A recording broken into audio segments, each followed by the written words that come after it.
Bienvenidas y bienvenidos a Bioética para Beber News, donde analizamos noticias que tal vez no sean de último momento, pero sí son éticamente desafiantes. Por eso, Bioética para Beber News es lo que llamamos un antinoticiero que hacemos con Florencia Luna. Hola, Flor.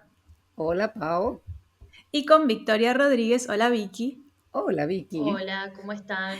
En esta que es la tercera temporada del podcast del programa de bioética de Flaxo Argentina. Mi nombre es Paola Buedo y así arrancamos este episodio de Bioética para Ver News.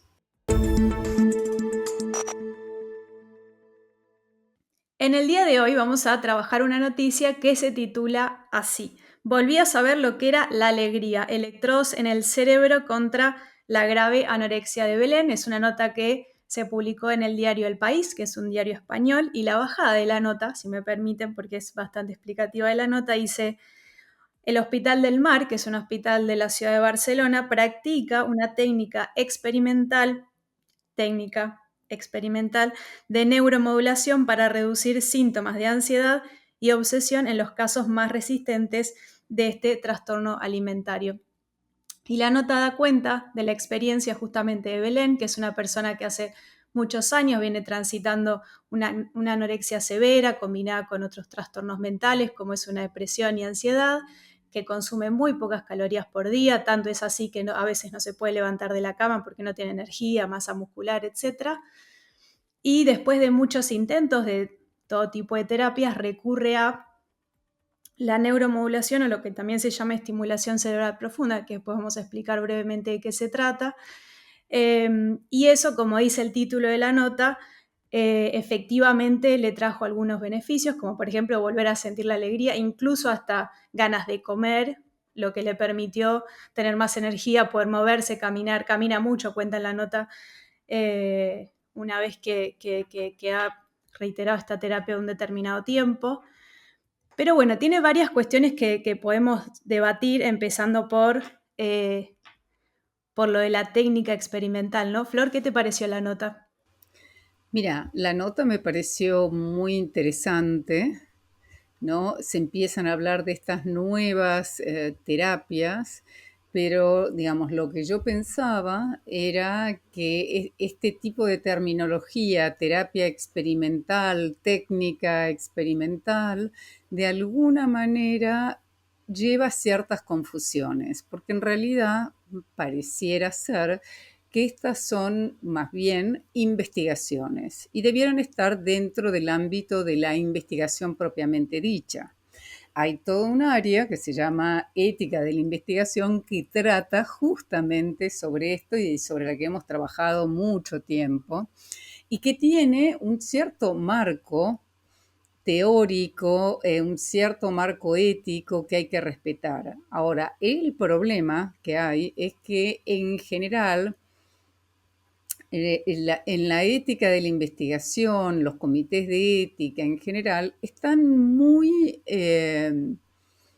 formateados para lo que se llama la ética, la investigación clínica, la investigación con drogas, la investigación que hacen, por ejemplo, las compañías farmacéuticas. Y este tipo de investigaciones no son el punto central. Entonces, es como que toda la lógica o la mayor parte de la lógica de los comités está como muy focalizada a la ética de la investigación clínica.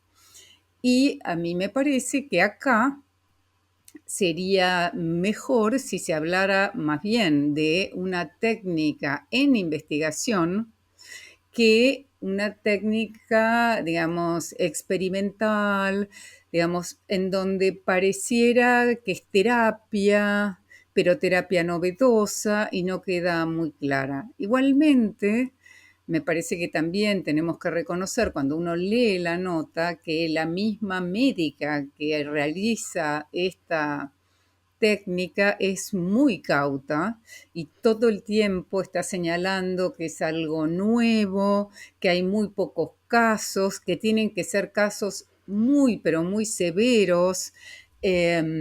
O sea, no lo toma de una manera trivial ni parece querer, entre comillas, vender esto rápidamente. pero es interesante. Por ejemplo, ella señala que, bueno, uno tiene que evaluar claramente cuáles son los riesgos que tiene esta tecnología en función de también cuáles son los riesgos de la enfermedad que padece la persona, en este caso Belén, ¿no? Y es muy interesante porque, bueno, esto es lo que nosotros en ética de la investigación decimos claramente, evaluación de riesgos, beneficios, potenciales riesgos, potenciales beneficios, porque nunca sabemos bien qué es lo que va a pasar. Y ella, por ejemplo, habla de un 1% de hemorragia, un 5% de infecciones y un 3% de erosión del tejido como posibles riesgos. Y dice, pero en estos casos tan severos, la anorexia puede tener un 30% de mortalidad. Entonces, frente a eso, esto podría ser una técnica viable.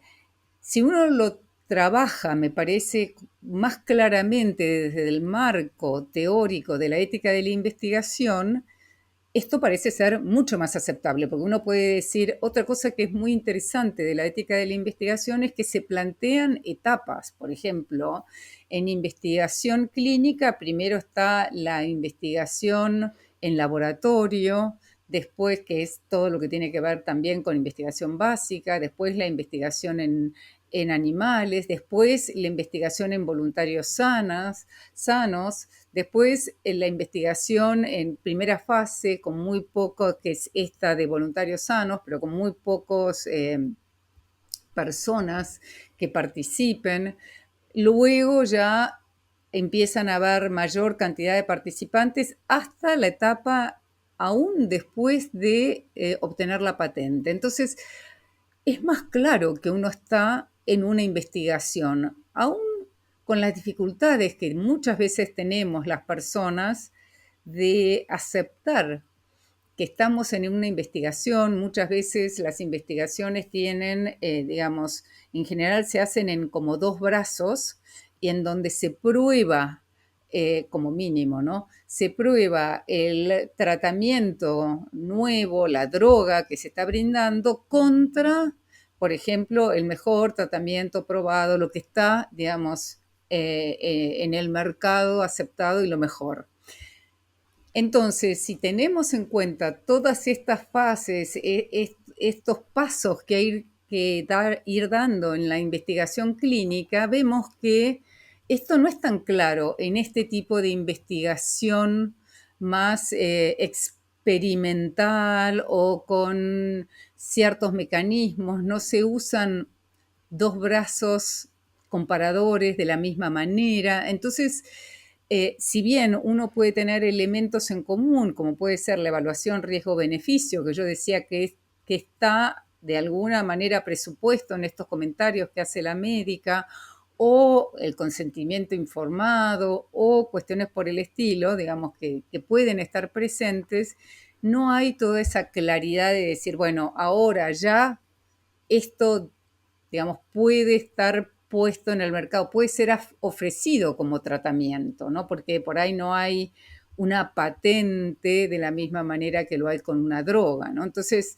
esto genera cuestiones, ¿no? Y cuestiones, en realidad yo estoy acá haciendo alusión básicamente al tema de la comparación de la investigación clínica, farmacológica, con este tipo de terapias, pero también lo mismo uno lo puede decir con investigaciones, por ejemplo, en las ciencias sociales, que en general también plantean muchísima resistencia a tener una evaluación ética, y los comités de ética muchas veces no saben cómo hacer o piden a aquellos que están o aquellas que están haciendo investigación en ciencias sociales. Uno podría pensar, para que la gente, nuestros oyentes lo tengan más en cuenta, qué sé yo, investigaciones que se pueden hacer respecto de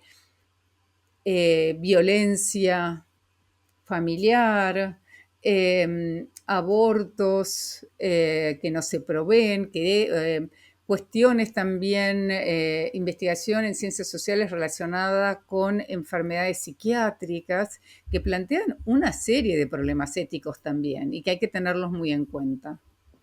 Totalmente.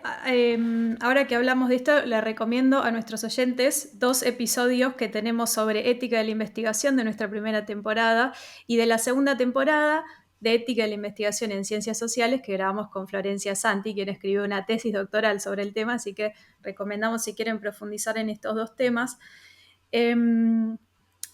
Las investigaciones en torno a las ciencias del comportamiento, que hemos tenido unos ejemplos bastante famosos en el área, ¿no? que también han traído varias discusiones éticas, como los famosos experimentos de simulación de cárcel,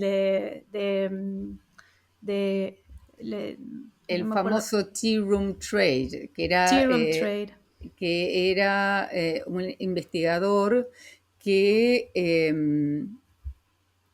espiaba de alguna manera o miraba cuáles eran las relaciones que establecían las personas del mismo sexo, los varones, en baños públicos en un parque y funcionaba de como voyeur y a la vez de como persona que alertaba si había algún peligro, es decir, que las personas que estaban teniendo estos intercambios sexuales sabían que estaba esta persona, pero lo que no decía era que era un investigador y no solo los estaba, digamos, viendo o espiando en estas situaciones, sino que un año y pico después los había tomado las placas de los autos, así que después va y les hace entrevistas en profundidad, de vuelta, disimuladas en estudios de calidad de vida.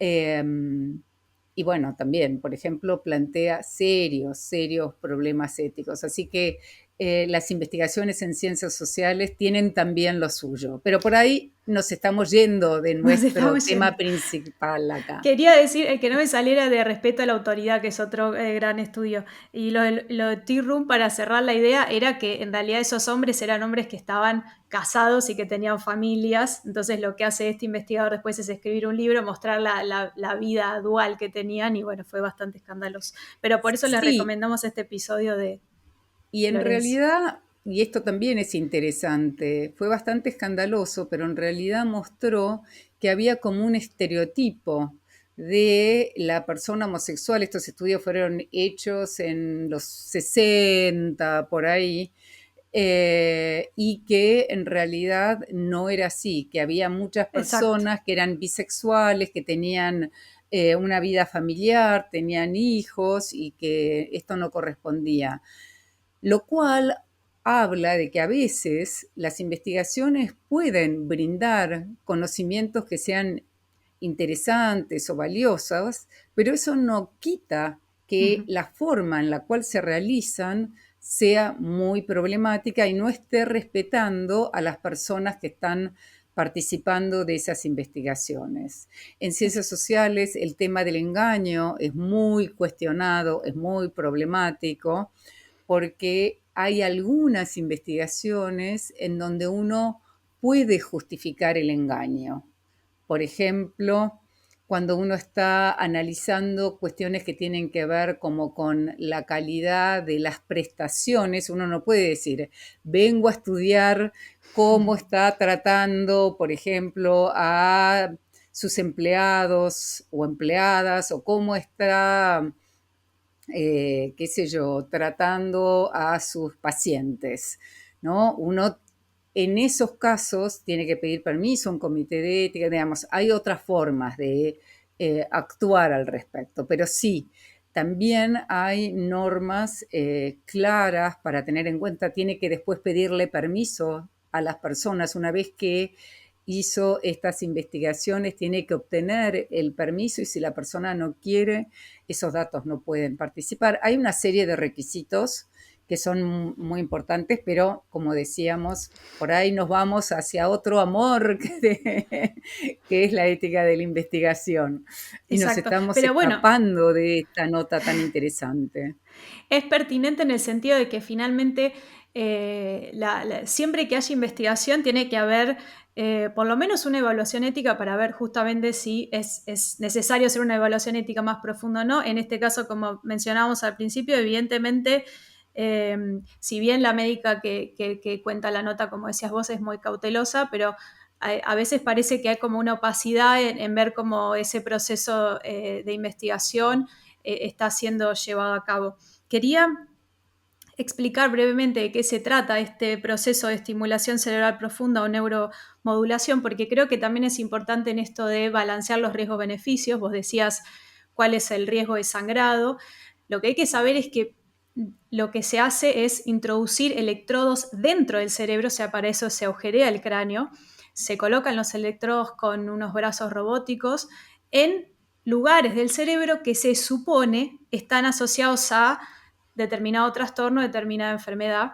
Por ejemplo, esto es una técnica que está bastante más estudiada en el Parkinson, en donde evidente, primero que es una enfermedad netamente neurológica, lo cual no podemos decir lo mismo de los trastornos mentales, y después que hay evidencia bastante contundente respecto a cuál es la zona del cerebro en donde hay una limitación, una afectación por la cual se producen los signos y los síntomas del Parkinson. Entonces ahí es donde se colocan esos electrodos y después se estimula, y eso es un mecanismo, ya voy Flor, es un mecanismo que queda en el cerebro inserto más o menos para siempre, y esa estimulación se va realizando con la frecuencia dependiente del trastorno o de la patología, porque además de vuelta se basa en otra teoría cerebral que para los trastornos neurológicos también está bastante probada, que es obviamente nuestro cerebro funciona con circuitos eléctricos. Entonces, por ejemplo, en el Parkinson, que genera más o menos inhibición o estimulación hormonal, o neurohormonal mejor dicho.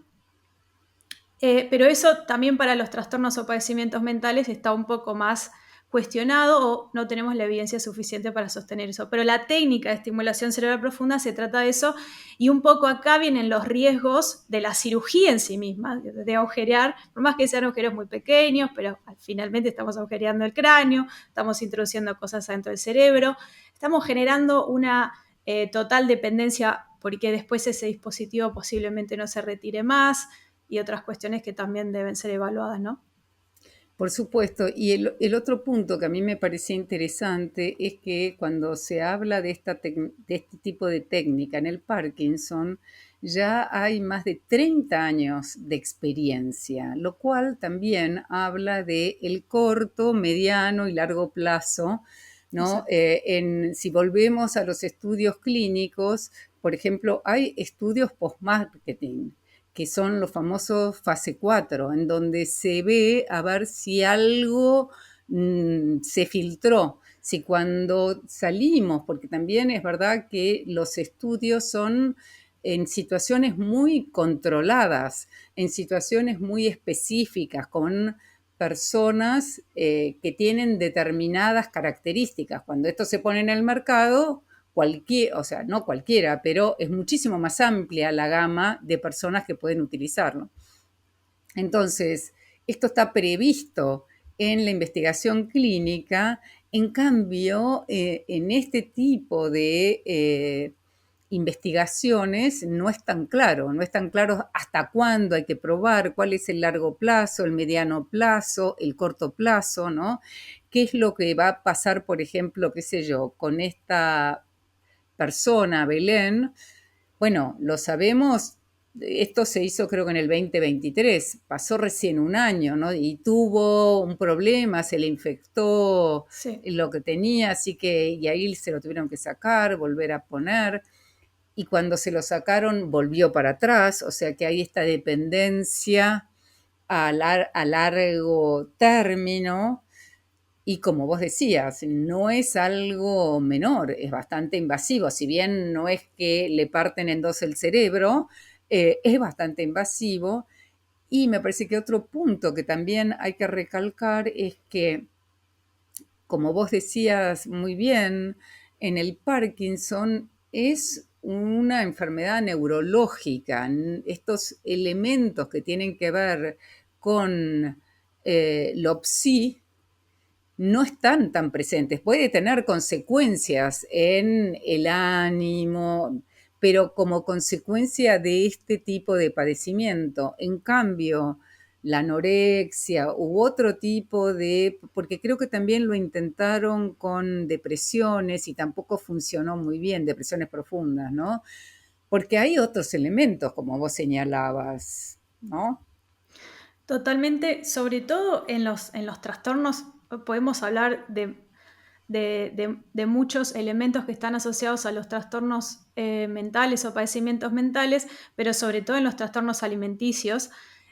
Hay mucha evidencia que habla de la relación que tiene eso con la mirada sobre el propio cuerpo, que finalmente no es una mirada que nace desde la propia individualidad o de una disfunción eléctrica cerebral, sino de todo un contexto que está evaluando permanentemente a las mujeres, evaluando y juzgando a las mujeres por sus cuerpos. Quiero decir, hay mucha carga social y sociocultural y sobre todo expectativas y estereotipos y de muchas capas de cosas que podemos nombrar que juegan un papel muy importante en los trastornos alimenticios y en la propia mirada que tenemos sobre todo las mujeres sobre nuestro propio cuerpo.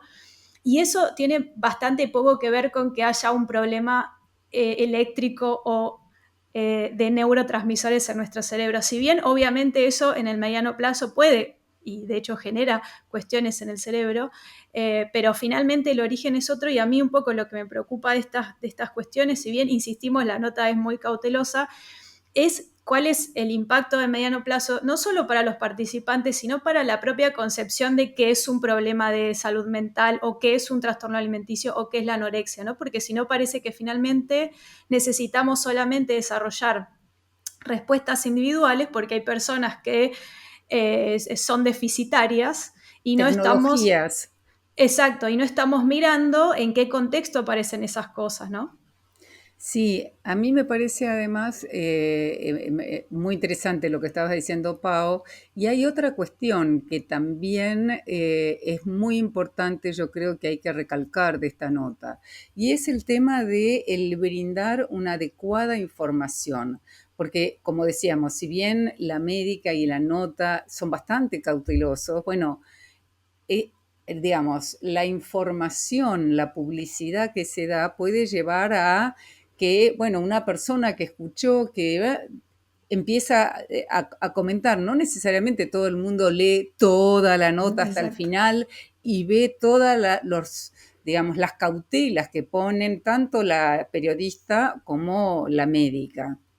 Entonces me parece que el tema de la información es muy, pero muy importante, cómo se brinda, de qué manera, y también respecto, volviendo a lo que estábamos hablando antes, respecto del consentimiento informado, ¿no? Cuando hablamos de este tipo de terapias, suponemos que, por supuesto, hubo un consentimiento informado, y me parece que en ese sentido lo que es importante respecto de ese consentimiento informado es ser conscientes que el consentimiento informado no agota la ética de la investigación. Muchas veces uno piensa o se piensa que bueno, me dieron el consentimiento informado y se lo expliqué claramente y le dije todos los posibles problemas que podía haber a ella y a su mamá. Por ejemplo, acá es la madre la que lleva, por eso digo los familiares, muchas veces son más los familiares los que están desesperados porque,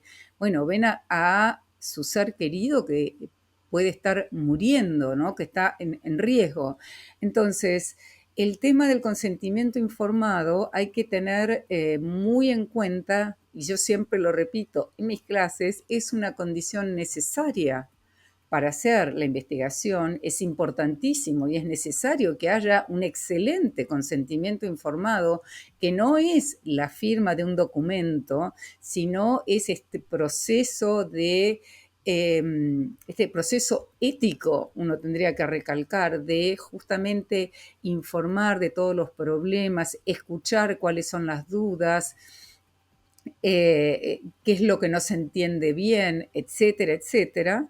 Entonces, es todo este proceso, pero esto no es suficiente, no avala ningún tipo de investigación. Hay una serie de elementos éticos que también tenemos que tener en cuenta, como por ejemplo el análisis riesgo-beneficio. Hay un montón de otros puntos que hacen que no se pueda y no se deba tomar al consentimiento informado como el único elemento válido. ¿Es necesario? Sí, tiene que estar. Sí, pero no es lo único, porque por ahí una persona en desesperación puede aceptar cualquier cosa. Entonces, uno lo que tiene que pensar es que la ética de la investigación lo que hace es proteger para que la investigación se haga de la mejor manera, éticamente, respetando a esas personas que están colaborando con el conocimiento y con la humanidad. Porque en Totalmente. realidad, gracias a estas personas que participan de estas investigaciones, vamos a obtener conocimientos que les van a servir a un montón de otras personas, ¿no? Entonces Es- tenemos que tratarlas muy cuidadosamente y adecuadamente. A todas, pero sobre todo, como decías vos, a personas que están en un marco de desesperación o de muchísimo sufrimiento, que posiblemente sean más susceptibles a tal vez no comprender o, o que que se les haga más dificultosa ver los riesgos porque están solo mirando los beneficios y sobre todo en, en estas cuestiones en torno a los padecimientos mentales, en donde para atravesar un proceso terapéutico, evidentemente lleva un poco de tiempo, no hay soluciones mágicas porque nuestra mente algo muy complejo y está atravesado eh, Pero no por solo, Pau, por ejemplo, investigaciones que fueron muy cuestionadas al principio con VIH y SIDA. ujú. Era tal la desesperación de las personas que tenían VIH y SIDA que aceptaban participar de cualquier cosa, porque era la muerte en un comienzo. Entonces, pero eso no justifica que yo dé, digamos, o uno lo puede pensar en una epidemia, uno lo puede pensar, qué sé yo, con el ébola o mismo con el COVID, ¿no? En sus inicios, que me dieran cualquier cosa o que yo pidiera participar de cualquier cosa sin que realmente haya algún tipo de evaluación lógica de cuáles pueden ser los riesgos, los beneficios. Pero en el caso del VIH-Sida fue muy interesante porque en un momento había toda una presión muy fuerte por parte de, en este caso, los sujetos de investigación. La mayoría eran varones homosexuales de una clase media que exigían participar de investigaciones que por ahí no podían realizarse tal como estaban. Sí, sí, sí, Entonces, no, totalmente. No, no quiero decir que no haya otras personas en niveles de desesperación o de extrema necesidad en otras patologías o situaciones. Lo que quería resaltar es que en este caso en ta- particular es peor todavía. pero es peor no porque sufran más, sino porque los procesos terapéuticos van a llevar tiempo, a diferencia de lo que a veces se propone, que son estas soluciones mágicas como tomás este antidepresivo, se acaban los problemas, tomás este ansiolítico, se acaban los problemas, te ponemos este implante y se acaban los problemas. Y lo que tratamos de proponer desde unas perspectivas más críticas en salud mental, no es que eso no sea necesario, como decís vos, es necesario, pero eso por sí solo no agota las posibilidades terapéuticas. Es necesario algo más porque nosotros somos más que un mecanismo biológico, si bien somos eso y nuestra vida transcurre por nuestros cuerpos, hay algo de lo emocional, lo hemos hablado en otro episodio, hay algo de las palabras, de lo simbólico que también hay que trabajar, independientemente de que necesitemos ese bastón que puede ser un psicofármaco o un electrodo, que como dice Belén, nadie puede estar en contra de que una persona empiece a sentir alegría. Por supuesto que debe ser una cosa muy fuerte, pero seguramente Belén necesite también otro apoyo ahora que puede y tiene ganas de levantarse y de caminar, ¿no? Que pueda empezar a, capaz que ya lo hizo, estamos hablando sin saber, pero quiero decir, lo usamos como ejemplo, como caso testigo, que bueno, que pueda verse al espejo de otra manera. Todo ese trabajo no lo va a hacer el electrodo, este es el punto, ¿no? Lo va a tener que hacer Sí. ella en un proceso que evidentemente no va a ser automático. Y además también en la nota se dice que esta técnica no cura, sino que minimiza algunos síntomas como la obsesión, la Exacto. depresión, la ansiedad, o sea que tampoco cura. Eso también es importante tenerlo en cuenta. Bueno, creo que hemos agotado esta nota. Vamos a cansar a nuestras o nuestros oyentes, ¿no? Y Sí, debiéramos ir despidiéndonos esta vez, ¿no? la verdad que sí. Ha servido para tocar muchísimas cuestiones éticas, pero creo que igual hemos explorado un poco la nota, así que muchas gracias, Flor. Como siempre, ha sido un placer esta conversación. Un placer, Pau, y nos vemos en la próxima Nos Bioética para vemos. beber. Así es. Chao, chao.